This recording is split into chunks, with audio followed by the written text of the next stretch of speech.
भारतीय इतिहास को देखना और समझना निश्चित रूप से आपको ऐसा करना चाहिए।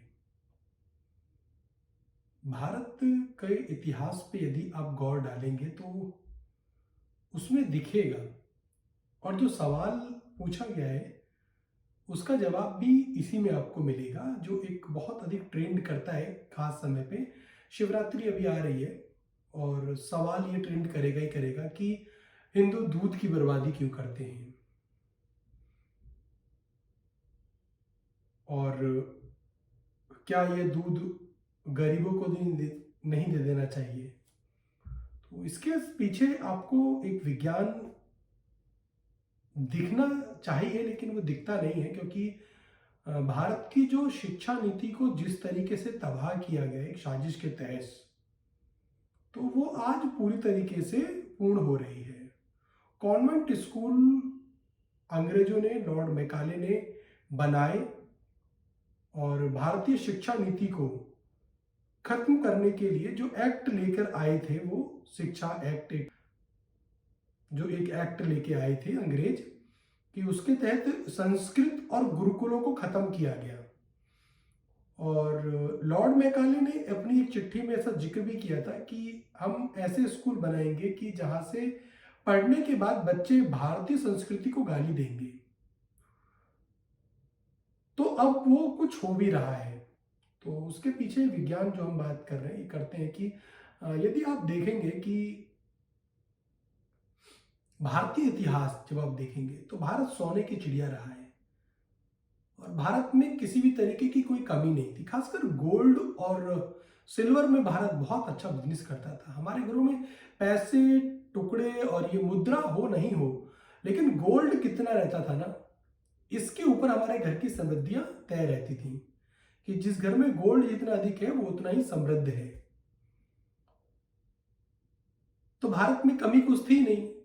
और विश्व की दृष्टि में भी ऐसी ऐसी किताबें इतिहास से जब आप देखेंगे कि अंग्रेजी महिलाएं भारत की तरफ देखती थीं और अपने पतियों की तरफ देखती थीं कि आपकी पोस्टिंग कब भारत में होगी और हम भारत जाके वहाँ का रहन सहन, खान पान और कपड़े खरीदेंगे, सोना खरीदेंगे। ये था इतिहास। और उस समय कमी नहीं थी, भारत में कभी भी किसी चीज़ की कमी नहीं रही। और भारत का वातावरण ऐसा है, हवा ऐसी है, मिट्टी ऐसी है कि सबसे अच्छा मौसम, सबसे अच्छी नदियाँ, सबसे अच्छा पानी और मिट्टी सबसे अच्छी, तो वो भारत में रही थी। अब बेशक खराब हो रही हैं, लेकिन एक समय बहुत अच्छी रही हैं। और उस समय एक खास सीजन आता है, मौसम चेंज होता है, तो दूध उस समय, और दूध से बने पदार्थ खासकर दही और मठा और दूध भी उसमें शामिल है, जो कि कफ बनाने की क्रिया करता है। तो उस समय ऐसा था कि जो चीजें हमें नुकसान कर रही हैं, जो चीजें मनुष्य के लिए अच्छी नहीं है और इतनी मात्रा में थी कि हम जमीन में गाड़ेंगे तो पाप लग रहा है हमें, हम कुत्तों को पिलाएं तो कितना पिलाएं, हम जानवरों को पिलाएं तो कितना पिलाएं। अब शेर और हाथी तो दूध पी नहीं रहे। हमारे घरेलू जो बिल्ली, कुत्ते, छोटा मोटा पेट है उनका, वो पीते थे। और गरीबी तो होती भी नहीं थी, और गरीबों को दूध तो साधु संत ही होते थे उस समय, और वो दूध पी पी के थक चुके होते थे और उनके लिए भी उस मौसम में दूध जहर होता था। और ऐसा था कि शिव ने हमेशा से मनुष्य और संसार के जहर पिए हैं। शिव भगवान ने ऑलवेज, हमेशा आप कहानियां पढ़े तो शिव ने जहर पिए हैं और जहर को अपने कंठ में रोक लेते हैं, अंदर भी नहीं जाने देते, इसलिए नीलकंठ उनका एक नाम है। तो दूध जो मनुष्य के लिए जहर होता है, तो उसको हम ऐसे व्यर्थ नहीं जाने दे सकते, तो वो जहर शिव के ऊपर जाना चाहिए। तो शिवलिंग पर जल की जगह पर उस समय जल भी देते हैं और दूध भी चढ़ाया जाता है। तो वो विज्ञान रहा है कि जो चीज हमारे लिए जहर है, और वो इतनी बहुतायत थी कि मात्रा में अधिक थी कि हम उसका कुछ कर नहीं सकते। उस समय गरीबी भी नहीं थी और दूध ले तो कौन ले, तो इसलिए शिव के ऊपर वो जहर, और ये वैज्ञानिक रूप से प्रमाणित है कि खास मौसम जब शिवरात्रि आती है तो उस समय मौसम परिवर्तित हो रहा होता है। तो सावन की बात करें, सावन में दूध जहर है इंसान के लिए। उस समय तो कड़ी, मठा, दही, ये भी सब जहर बनता है। और जब मौसम परिवर्तित होता है, गर्मियों के बाद सर्दियों के बाद गर्मी आती है, तो जो शिवरात्रि है उसमें भी दूध चढ़ाया जाता है, तो वो जहर है। उस समय मौसम परिवर्तित हुआ, सर्दियों में दूध पीना चाहिए और पीते भी हैं लोग, उससे हमें एनर्जी मिलती है, लेकिन गर्मियों में उतना कुछ नहीं चाहिए ना। तो विज्ञान ये था। किंतु जब हमारे ही बच्चे, हमारी ही संस्कृति के लोग कॉन्वेंट स्कूलों में पढ़ते हैं, जहाँ पर केवल कैंडल ही जलाई गई है, प्रकृति को कुछ दिया ही नहीं है, लिया ही गया है ऑलवेज, और किसी ने नहीं, तो वो लोग फिर क्वेश्चन मार्क लगाने लगते हैं। तो फिर वो ज़्यादा पढ़े लिखे लोग हैं, तो फिर वो कहते हैं कि ये तो दूध की बर्बादी है। तो गरीबी तो अब आई है, तो ठीक है। मैं ऐसा मानता हूँ कि दूध कुछ हिस्सा अब वर्तमान में, कुछ हिस्सा शिव के ऊपर चढ़ाया जाए और एक बड़ा हिस्सा गरीबों को दिया जाए।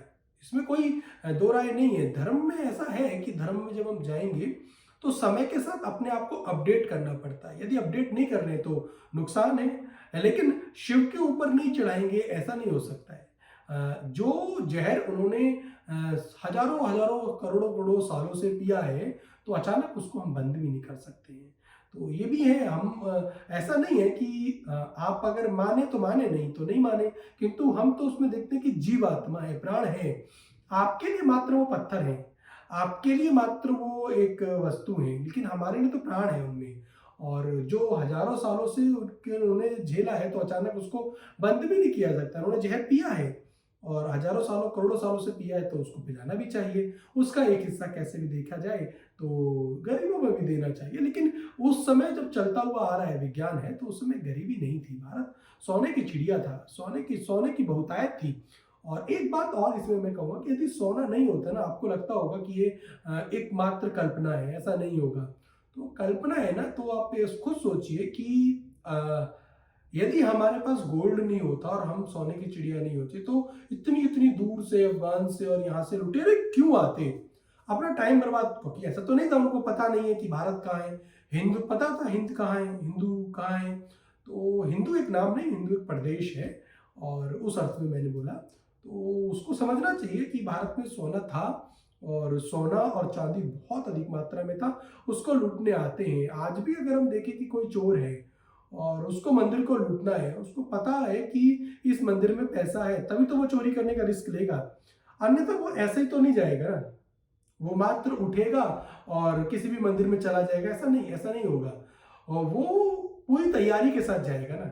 तो भारत में सोना था, दौलत थी, सोना बहुत अधिक था, इसलिए लुटेरे लूटने आते थे। और यही कारण है कि हम अपने भगवानों को भी इसलिए समृद्ध इतने थे कि हम अपने भगवानों को भी समृद्ध रखते हैं। अब गरीब का भगवान होगा तो वो गरीब होगा, तो उसके पास कुछ होगा भी नहीं देने को, जो जैसा जिसके पास होगा वैसे वो देगा ना। तो इसमें कोई शर्म वाली बात नहीं है। हम इतने अमीर थे कि हमने अपने भगवानों को भी सोना चांदी दिया है, और उन्होंने पहना है, हमने देखा है। विष्णु भगवान हो तो उन्होंने भी खूब सोना पहने हुए, ब्रह्मा है वो भी हैं, और नारद जी थे वो भी हैं, और शिव एक बस थोड़े अलग हैं। शिव ने थोड़ा सा सोने की जगह पर रुद्राक्ष और नाग डाला है। तो उसके बारे में कभी, क्योंकि मैंने बताया ना कभी क्या इसमें कि शिव भगवान एक्चुअल में जहर पीते आए हैं संसार का, तो उनको किसी चीज का कोई शौक नहीं रहा है, उनको दिखावा नहीं था। वो केवल संसार की भलाई के लिए जिए हैं, संसार की भलाई के लिए वो कार्य करते आ रहे हैं अब तक। शिव ने अपने स्वयं के लिए कुछ भी नहीं किया है, कुछ भी नहीं किया। आप शिव महापुराण पढ़े हैं और मुझे बताएं ऐसा कि शिव ने अपने लिए क्या किया, और कुछ मिले तो बताएं। जब हम देखें कि इतिहास में, पौराणिक कथाओं में, कि जब समुद्र मंथन हुआ तो उसमें अमृत तो देवताओं को भी चाहिए था, राक्षस को भी चाहिए था, लेकिन पहले विष निकला था ना, और वो विष निश्चित रूप से संसार के लिए खतरनाक था, और शिव ने उसका पान कर लिया है।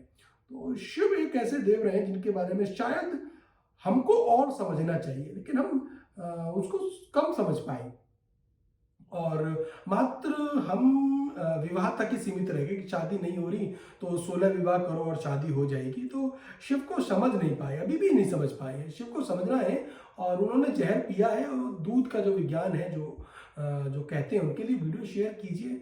और भारत समृद्ध था और समृद्ध हो भी सकता है अभी, और वो दिन यदि हम भारतीय चाहें, और भारतीय यदि चाहें तो अपनी आध्यात्मिक शक्तियों के पास लौटें, और बिना अध्यात्म के और बिना आध्यात्मिक शक्तियों के धनवान आप नहीं बन सकते, इस बात को आप सोच लीजिए, आप सुखी नहीं हो सकते हो।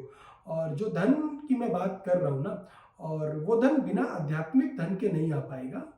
थोड़ा सा सोचें और अपने आध्यात्मिक ताकत को देखें कैसे उसको स्ट्रॉन्ग कर सकते हैं।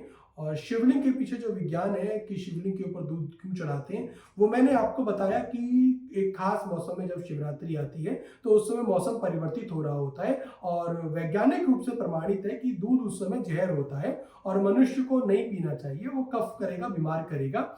और सारे जहर शिव ने पिए हैं, इसलिए शिवलिंग पर दूध एक खास मौसम पे चढ़ाया था। जब मौसम परिवर्तित होता है ना, उसी समय शिवलिंग पर, चाहे वो सावन की बात करें और चाहे फिर वो सर्दियों के बाद जब मौसम परिवर्तित होता है तो उस समय जो शिवरात्रि आएगी तो उसके ऊपर भी दूध चढ़ाया जाता है। तो दूध चढ़ाने का एक विज्ञान है, उसको अंधविश्वास मत करार कीजिए आप।